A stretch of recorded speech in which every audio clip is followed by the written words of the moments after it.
we're delighted to be here today. We're here to dedicate a section of U.S. Highway 74 from the Polk County line as the Lieutenant Governor Walter H. Dalton Highway.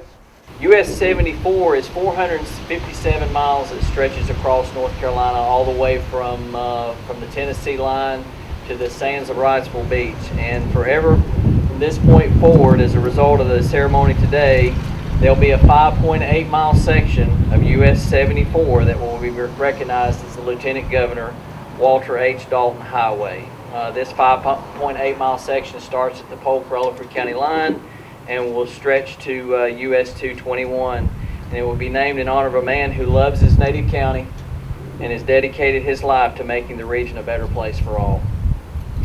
Today I'm reminded of the Rutherford County Christmas tradition, the Basil Whitener breakfast. You know, it's a true non-political political gathering where politicians, elected officials, and public servants of all different stripes break bread together in celebration to honor our own and our mutual desire to serve our fellow man. Guys, today we are all here again in the Basil Whitener manner to celebrate and honor Walter Dalton. Just to name a few of his accomplishments, I'm sure you're going to hear this later. North Carolina State Senator, North Carolina Lieutenant Governor, North Carolina Economic Development Board, Community College Board, State Board of Education, and of course President of Isothermal Community College. Walter, we thank you for your service to our community, our county, and to our state. You, with the support of your family, have spent countless hours on behalf of the citizens of Rutherford County. You've made a difference. Your public service and contributions to our community is recognized and appreciated. This dedication of Highway 74 as Lieutenant Governor Walter Dalton Highway is presented today in your honor. Getting to know Walter Dalton, I got to know him pretty good while I was on the Isothermal Community College Board of Trustees, and I'm going to have respect for him. And for me, he always had the best interest of the county. That was what his goal was. He wanted the people that were in this county to get a higher education, and he strived for that, and I appreciate that. And so this is a good honor for him. I know he served as a senator and lieutenant governor for this state and for us, and I thank him for that service too. But he's had a lifelong service attitude and a service mentality, and this is a great honor for him, I know, to have a road named after him. So let's celebrate that and thank him for what he has done. After he became lieutenant governor, it was just tremendous to be from the same county that he was in. One day I was walking in Walmart. I had worked all day and I'd gotten off and I was going to go fishing the next morning. I think it was a Friday night, and it was close to midnight. That was back when you could go in Walmart still. And I was just walking down the fishing aisles looking for a special lure or something. And I walked around the corner, and there above me there's the lieutenant governor. He's standing there. He's in the same fishing department looking with me. So it really just goes to show that we live in a community that is truly small town friendly, like our sign says. Thank you for your inspiration. Thank you for everything that you've done for our community, our state, our county, and certainly important to me on a personal note, our Isothermal Community College. It's a legacy that we cannot replace. Your contributions to our state and our local situation, our government has been profound. You're truly a mentor, a friend, and a role model for us all. I'm a lifelong educator.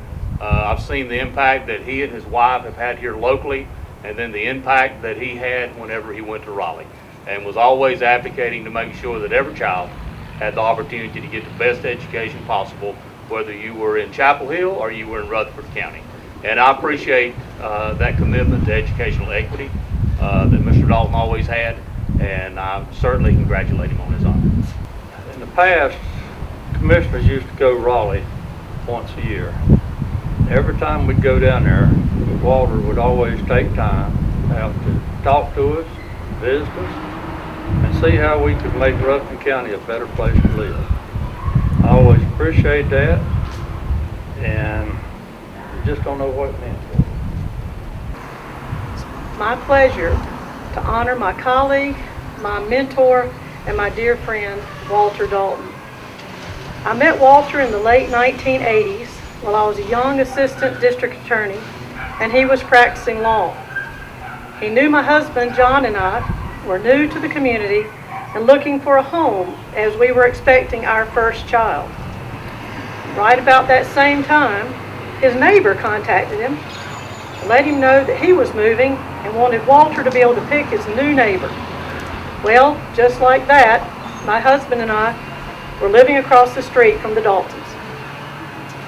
I'll never forget that shortly after we moved in, my husband said to me, "I just can't compete with Walter." And I said, "What do you mean?" He said, "He's out there mowing his lawn in a starched polo shirt, khakis, and penny loafers." He said, "He looks better doing yard work than I do when I'm all dressed up." Years later, my kids would refer to him as the man with the shiny shoes. And if you know Walter, you know it's true. Always impeccably dressed. About a year later, I left the DA's office to stay home with my young son. Walter called me one day and said, "Look, I cannot stand the fact that I have lots of legal work to be done and you are right across the street taking care of Thomas. What do you think of this idea? I know you want to be home with him, so I'll bring work home in the evening. You work on it at your convenience while someone should or may not be napping, and I'll pick it up when you're finished and deliver more." I agreed. In those days, there were no cell phones or email, but I was working remotely before working remotely was cool. Walter, always a forward thinker and a man ahead of his time. This working arrangement was a product of his ability to create opportunities that are beneficial for all parties. For me, I had the best of both worlds, staying home with my son while advancing my career. And he was able to reduce that workload. A win-win. This can-do attitude has translated to every aspect of his life. I recently read an article in Ed.NC after he announced his retirement from his position as president of ICC. He was asked to describe his biggest challenge as president. His response was to instill in people a belief of hope. I think that phrase, to instill in people a belief of hope, epitomizes Walter's legacy of public service.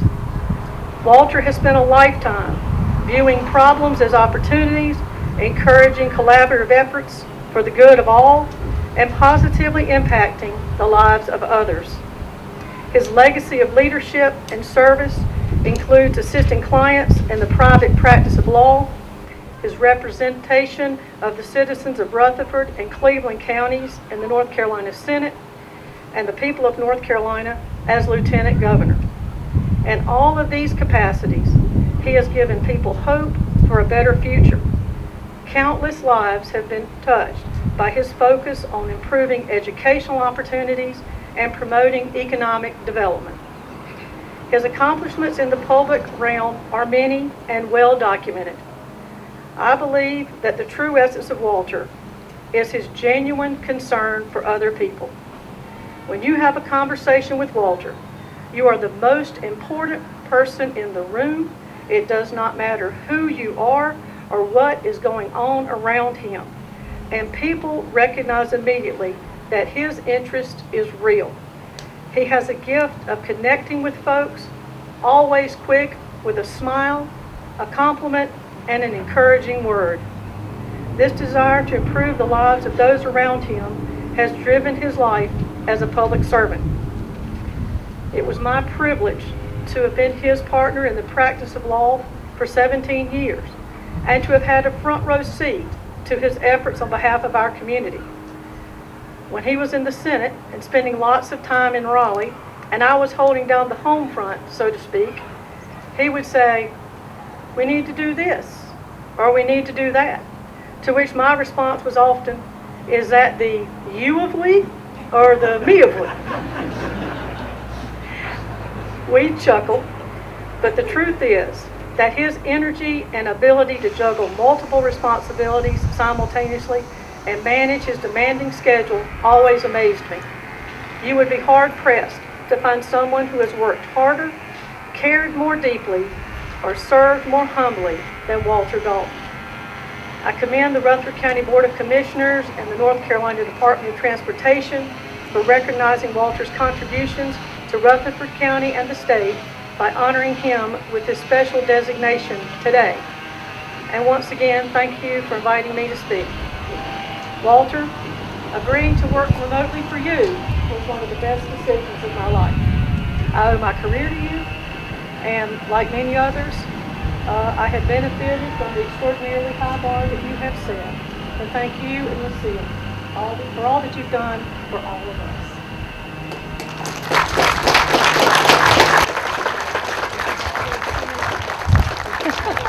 I want to thank all the people that spoke. Commissioner Holland, thank you for your advocacy of this. Chairman King, thank you for your leadership. Mark Gibbs, thank you for your leadership at DOT, and Chris Guffey and Billy Clark, thank you for your leadership of the board. I've known Billy for a long time. His father was one of my political mentors, Jamie Clark, who served in Congress, and between Jamie Clark and Dr. Jack Hunt, they were great mentors for me, and I owe them a lot. I appreciated all the comments. I will tell Commissioner Benfield that the fishing section is right next to the golf section. So most of you had probably figured that out, but I thank each and every one of them. I have to thank some people very close to me. My sister is here from Raleigh. She is very special to me. We have been close throughout and remain close. She is the one that taught me to speak. She is the one that taught me how to write. She is the one that taught me at 8 years old that plaid pants don't go with striped shirts, at least at that point in time. So maybe that's why I'm cutting grass with Wheaton loafers. I don't know. I can't thank my wife enough. She's the love of my life. This summer we'll celebrate our 50th wedding anniversary. Thank you for clapping, but we dated 5 years before that, so I really think it's the 55th. Now, I will say it's very appropriate that one of the terminal points of this part of the road is Union Road exit. Lucille, most of you know, Union Road is where her family lived when we were in high school and college. I spent a lot of time on Union Road, so she was so valuable to me. She was the one that would say, you better not say that, or you better not do this. But she understood. She had a life of public service. The first lady ever to chair the Rutherford County School Board. The only person from Rutherford County that won the Raleigh Dingman Award for the top school board member in the state of North Carolina. I'm very, very proud of her. I'm proud of my son, Brian. He is an inspiration to me. He's had some challenges, but he faces those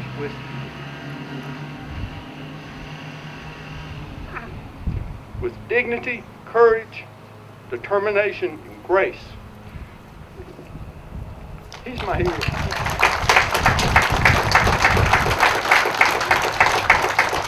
And we love his wife. We love his wife, Carolyn. She is a very talented young lady. Happy to have her in the family. My daughter, Elizabeth, is here today. Also from Raleigh, one of the top 40 under 40 in the Raleigh-Durham, Chapel Hill area. Senior vice president of the Retail Merchants Association of North Carolina, and a wonderful mother of our grandchildren, William and Elizabeth. And one of the great things about this sign, decades down the line, I hope they'll be driving by and remember good times in their childhood when they spent it here in Rutherford County. And people will get to see that wonderful mountain in the distance and know why we love Western North Carolina. There's some of the Spindale boys here. Ray Dixon, the head of the Spindale boys. Ray and Worth Johnson impacted so many lives in a positive manner. And the Moore boys, Marshall, a lot of people out here know about the Spindale boys, but it was a community that was very nurturing and remains that way today. My minister is here, Reverend Eric Marshman. I invite all of you to attend the Spindale United Methodist Church. He is doing a great job, and that church has meant a lot to me and my family over the years. Winston Churchill once said, "Success is never permanent, failure is never fatal. The only thing that endures is courage." I would agree with that. In fact, it's needle pointed on something in my office, but I always thought you'd draw a line through courage and put faith. because faith is what gives you that equilibrium, and faith is what gives you that courage. So I thank him. I see many from the ICC family here, and they do great things. That is a place of hope and opportunity. It is one of the greatest assets of this county. It's open door policy. Anyone can improve their life there. And Dr. Nunziata is doing a fantastic job.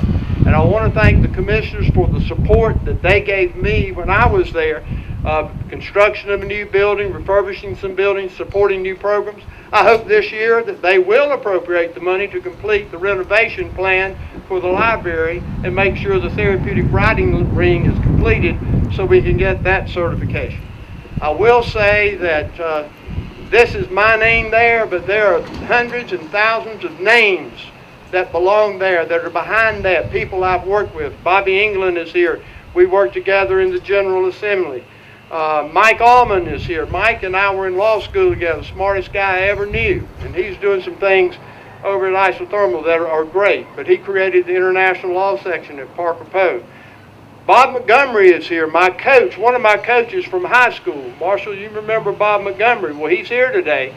And that surprised me. He came up from Newberry, but I appreciate him.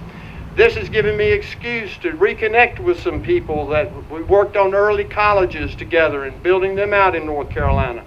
Joining our Business and Schools Commission that aligned early colleges, partnered with the business to the economic needs of a region. Chimney Rock Park, Billy's brother Dumont worked on that tremendously. I worked a lot on the appropriations section of that. And it's the largest appropriation out of the general fund still today for that acquisition. The logistics task force working with DOT, higher education bonds.